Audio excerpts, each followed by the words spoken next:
Hello student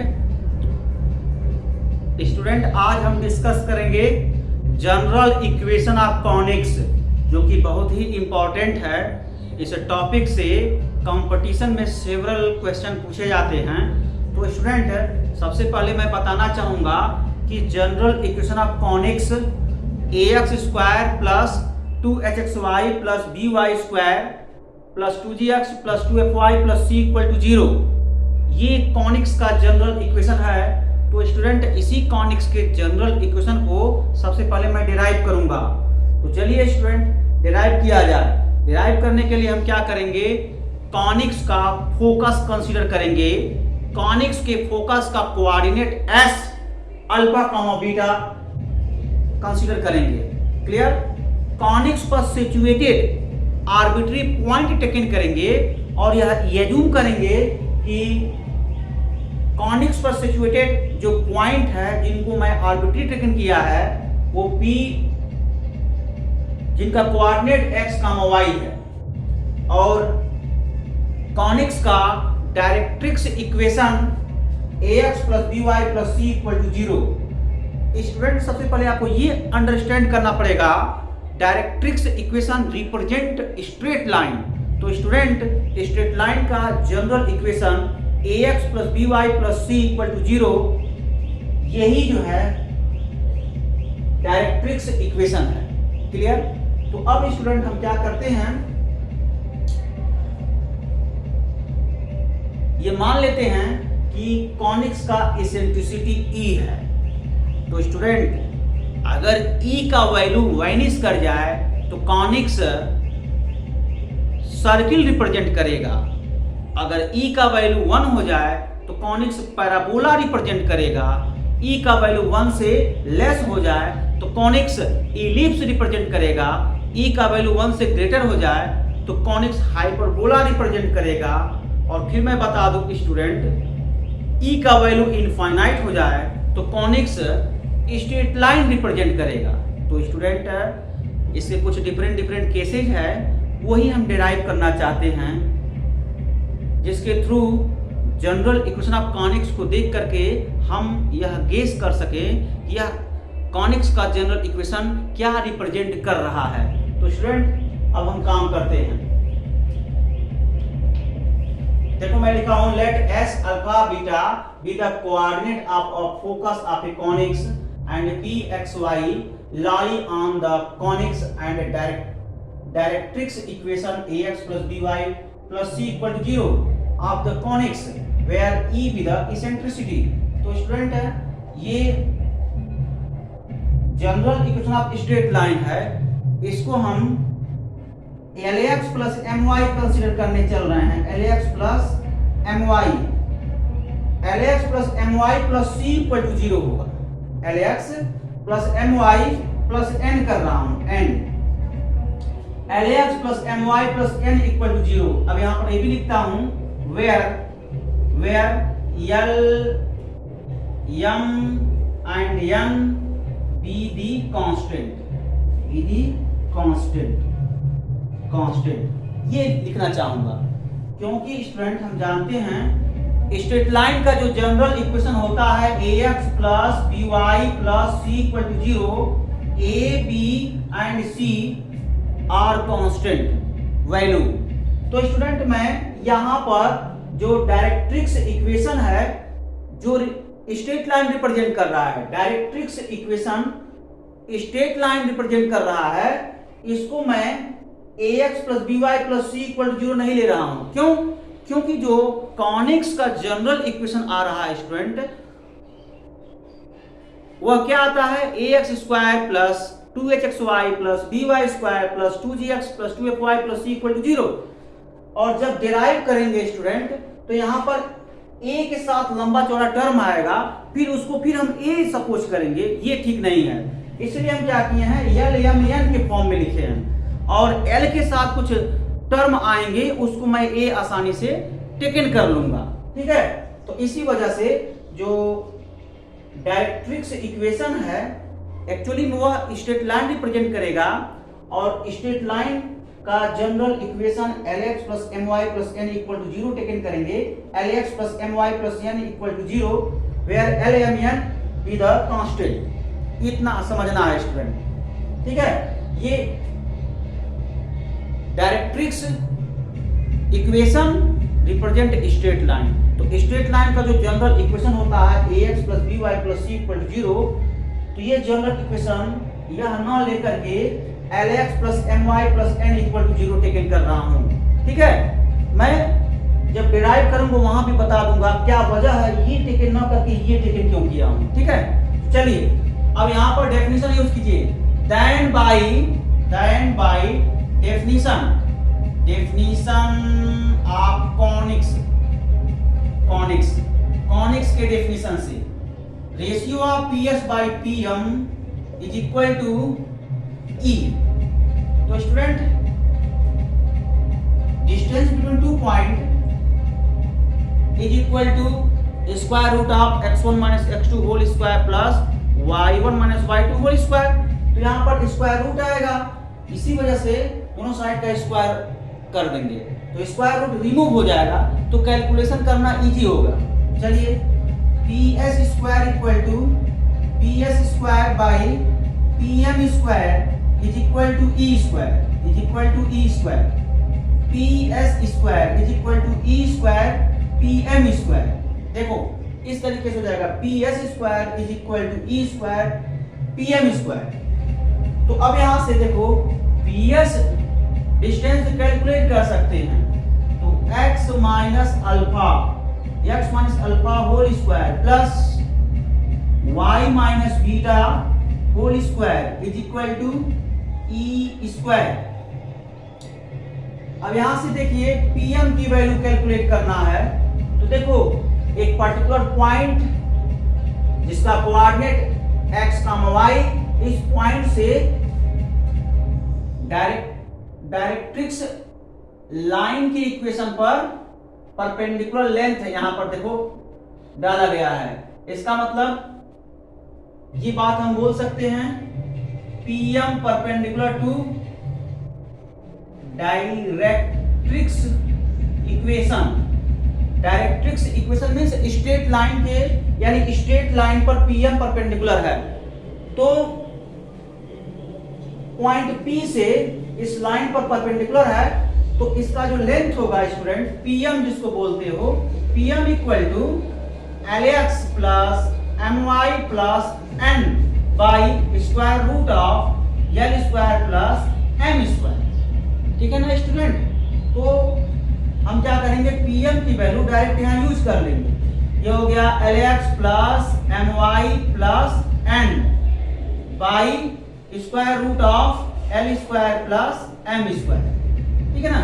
अब क्या करेंगे, PM की वैल्यू मैं टेकन किया, इसी का स्क्वायर कर दूंगा, ठीक है, स्क्वायर कर दिया, तो PM की वैल्यू डायरेक्ट हम यहाँ यूज कर ले रहे हैं। तो मैं मान सकता हूँ स्टूडेंट कि आप लोगों को ये समझ में आ गया होगा कि PM की वैल्यू कैसे कैलकुलेट करते हैं। याद कीजिए जब मैं फर्स्ट ईयर में पढ़ा रहा था कॉनिक सेक्शन, वहां मैं बताया भी था कि जैसे मान लीजिए कोई पॉइंट है और यहाँ पर ये स्ट्रेट लाइन है, इसका equation ax plus by plus c equal to 0 है, और इस पॉइंट से स्ट्रेट लाइन पर परपेंडिकुलर ड्रॉ किया जाता है, foot of the perpendicular, we draw foot of the perpendicular on the straight line from the point P alpha comma beta. इस case में क्या होगा, D इक्वल टू, जिसको हम PM बोलते हैं, PM equal to A, x को replace करेंगे अल्फा से, plus B beta plus C upon square root of A square plus B square. ऐसे PM यानी परपेंडिकुलर लेंथ कैलकुलेट कर लेते हैं। सिमिलरली स्टूडेंट PM का वैल्यू कैलकुलेट करना है, तो PM की वैल्यू देखो यहां से PM की वैल्यू, तो आप देख लो ये जो फुट ऑफ द परपेंडिकुलर कहां पर लाई कर रहा है, तो यहां पर देखो फुट ऑफ द परपेंडिकुलर ये जो है स्ट्रेट लाइन पर लाई कर रहा है, तो इसका मतलब इसके बीच का एंगल 90 डिग्री, ठीक है स्टूडेंट। जब ये फुट ऑफ द परपेंडिकुलर है PM on straight line means directrix equation of conics. तो इस लाइन का डायरेक्ट्रिक्स इक्वेशन क्या है, रीड करो, Lx plus my plus n equal to 0। जो Pm का लेंथ होगा, Pm क्या होगा, Pm equal to straight line, ये स्ट्रेट लाइन है, तो L x को रिप्लेस करो, कोऑर्डिनेट यहां पर देखो x ही कोऑर्डिनेट है, it means Lx plus my plus n upon square root of L square plus m square. यहां पर कोएफिशिएंट ऑफ x, तो कोएफिशिएंट ऑफ x L है तो L square plus coefficient of y m है तो m square. तो जैसे यहां कैलकुलेट किए हैं, सिमिलरली यहां का Pm भी कैलकुलेट कर लेंगे। तो मैं क्या किया, डायरेक्ट कैलकुलेट कर लिया। अब इसी का सिंपलीफिकेशन है, कुछ है थोड़ी ना, चलो सिंपलीफाई करते हैं।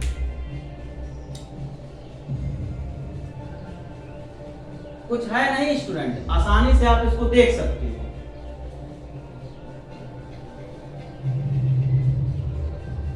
ये हो गया x minus alpha whole square plus y minus beta whole square is equal to e square bracket में Lx plus my plus n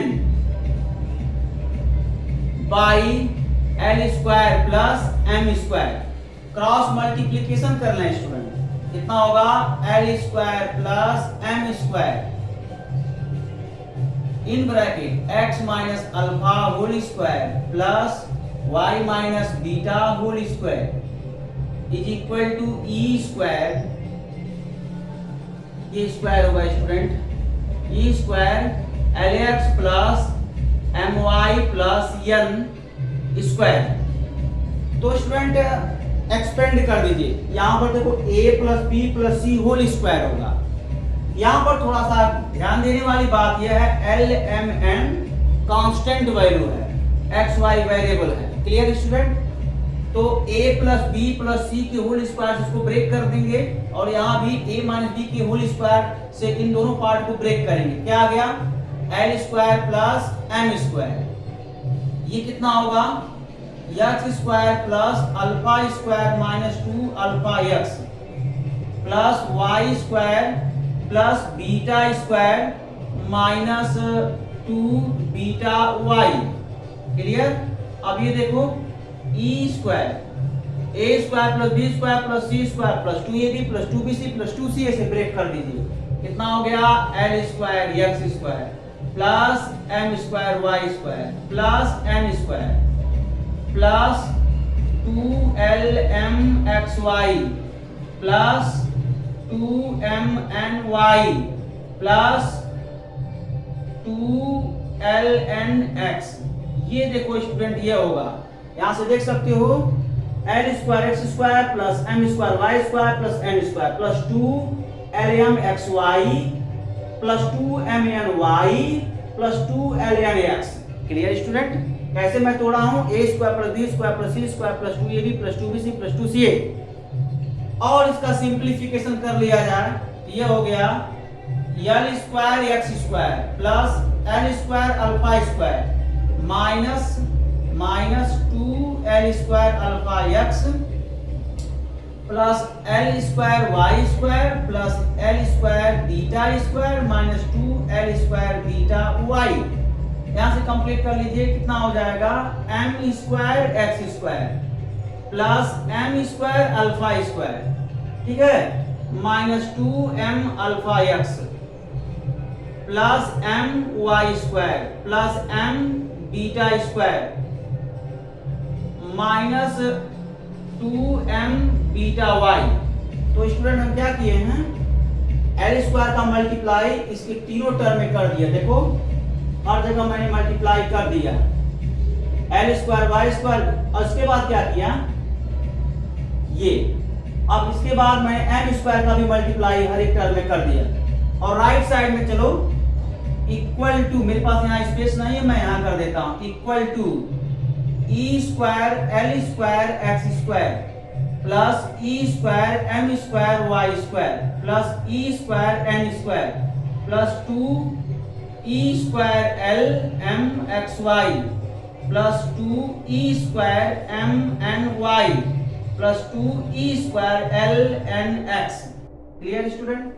तो इतना लंबा चौड़ा जो है टर्म है, तो अब हम क्या करेंगे, x² के टर्म को एक तरफ करेंगे, y² के टर्म को एक तरफ करेंगे, कॉमन लेंगे, यही सब काम करते हैं। तो चलिए किया जाए। देखो ये x² वाला टर्म है और कहां पर x² वाला टर्म है, देखो यहां पर x² वाला टर्म है और यहां पर x² वाला टर्म है। तो देखो दो टर्म तो लेफ्ट साइड में है, एक राइट साइड में है, तो राइट साइड वाले को लेफ्ट साइड में ट्रांसफर कर दो। आया कितना, l² plus m² minus e² l², ये हो गया x²। ठीक है स्टूडेंट? अब इसके बाद देखो, अब यहाँ xy वाला टर्म देखो कहां पर है, यहाँ पर कहीं xy टर्म नहीं है, यहाँ नहीं है, यहाँ भी नहीं है। अब देखो xy वाला टर्म सर्च मारो, यहाँ नहीं है, यहाँ नहीं है xy, यहाँ भी xy टर्म नहीं है।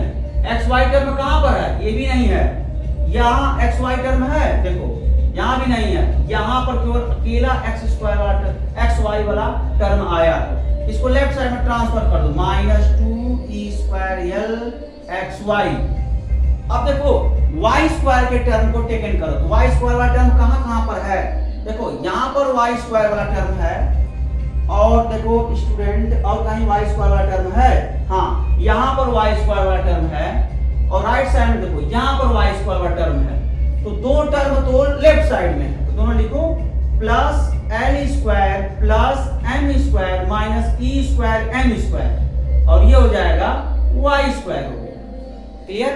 अब देखो उसके बाद x वाला टर्म आता है, तो x वाला टर्म कहां पर है, देखो ये वाला x वाला टर्म है आपका, ठीक है, यहां नहीं है x वाला। x टर्म देखो यहाँ कोएफिशिएंट आप x देखते हैं, x टर्म यहाँ पर है और यहाँ नहीं है, यहाँ वाला x वाला टर्म है। ठीक है, तो आप लिख लो, ये हो गया प्लस कर दिया मैं, और माइनस 2l² अल्फा, ठीक है, माइनस 2m अल्फा हुआ।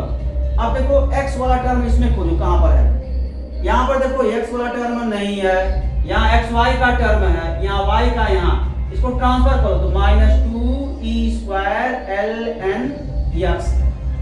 ठीक है स्टूडेंट? ऐसे ही आप सर्च करो क्या, प्लस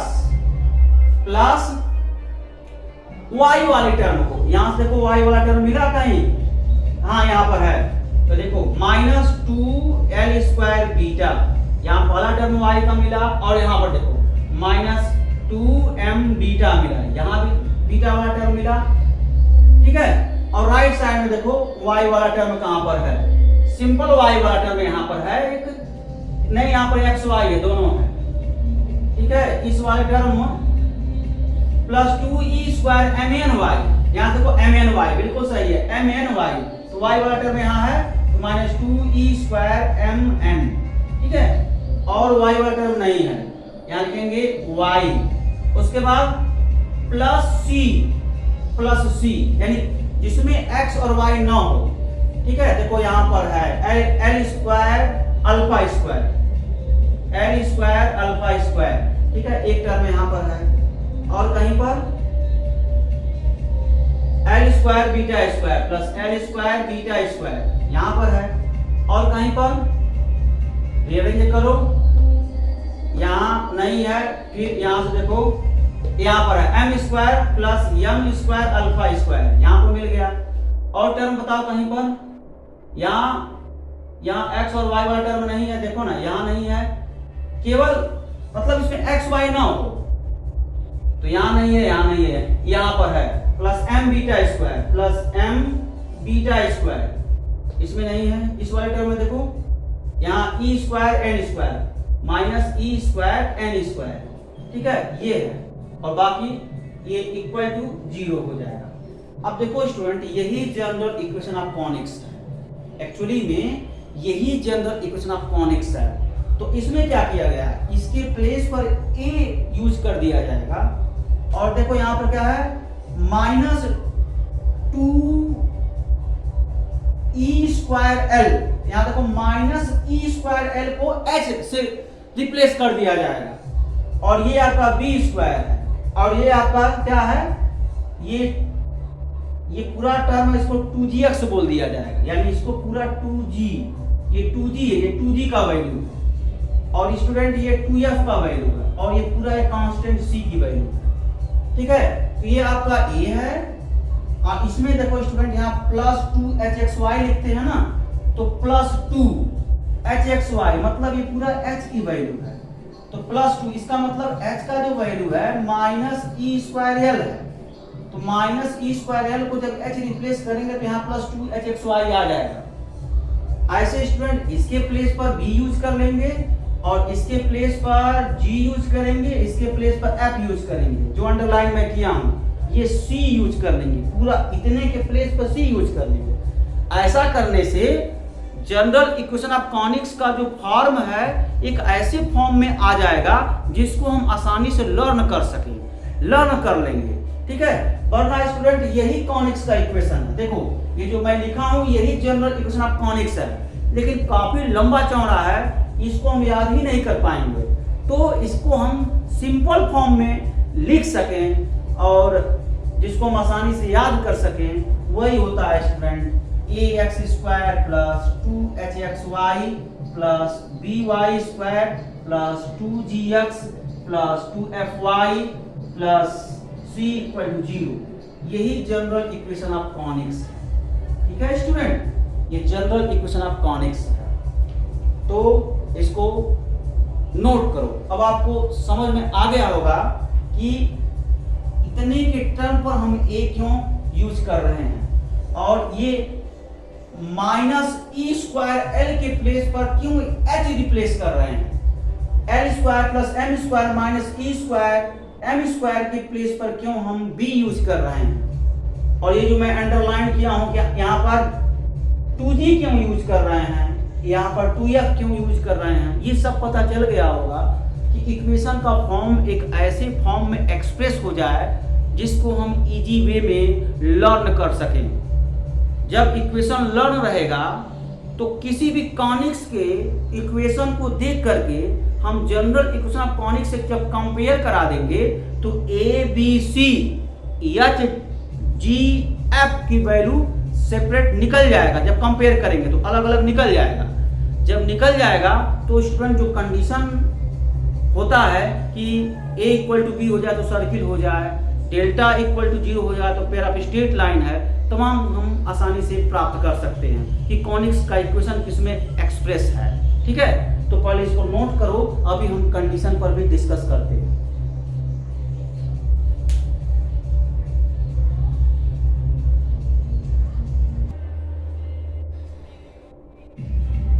तो स्टूडेंट ये जनरल इक्वेशन ऑफ कॉनिक्स है, इसी रिजल्ट को आप एकदम लर्न कर लीजिए, जैसे आप टेबल लर्न करते हो वैसे इसको लर्न कर लो।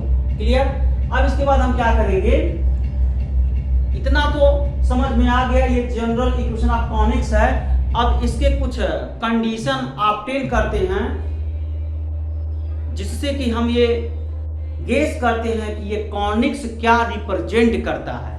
तो स्टूडेंट ऐसे में क्या करते हैं, हम सिमेट्रिकल डिटरमिनेंट ऑब्टेन करते हैं। Symmetrical determinant, symmetrical determinant symmetrical determinant obtain करते हैं। तो सिमेट्रिकल डिटरमिनेंट क्या होता है ये भी देख लो। सिमेट्रिक मैट्रिक्स से ऑब्टेन होता है। सिमेट्रिक मैट्रिक्स क्या होता है ये देख लो। ये देखो 3x3 है ना, A B C, main diagonal पर ए बी सी अगर हम ऑब्टेन करते हैं तो अपर डायगोनल में एच जी एफ। तो स्टूडेंट देखो A12 पोजीशन है, यहां पर A21 होगा तो ये हो गया H। ठीक है, और ये देखो A13 पोजीशन है, A13 पोजीशन है ये, यहां पर क्या हो जाएगा A13 यानी A31 G होगा। A23 पोजीशन है, A32 ये होगा, ये अप हो जाएगा। ठीक है, ये सिमेट्री मैट्रिक्स है। सिमेट्री मैट्रिक्स का डिफिनेशन हम बताए थे, Aij equal to Aj I। अब आप यहां देख सकते हो A12 A21 के इक्वल, A13 A31 के इक्वल, A23 A32 के इक्वल। ठीक है ना, यहाँ पर आप ऑब्जर्व कर सकते हो। तो ये जो मैट्रिक्स है स्टूडेंट, ये सिमेट्रिक मैट्रिक्स है। सिमेट्रिक मैट्रिक्स का जो डिटर्मिनेंट होता है उसी को सिमेट्रिकल डिटर्मिनेंट बोलते हैं, जिसको हम डेल्टा से डिनोट करते हैं। यही मैट्रिक्स, इस मैट्रिक्स का डिटर्मिनेंट हम यहाँ राइट कर देंगे, कर लिया जाए स्टूडेंट। और इसको लर्न भी कर सकते हो, main diagonal point ABC use कर लीजिए, HGF हो गया। ठीक है ना, इसी का वैल्यू अगर नॉट इक्वल टू 0 होता है तो देखो क्या क्या केसेज बनते हैं, वही यहां पर लिखते हैं।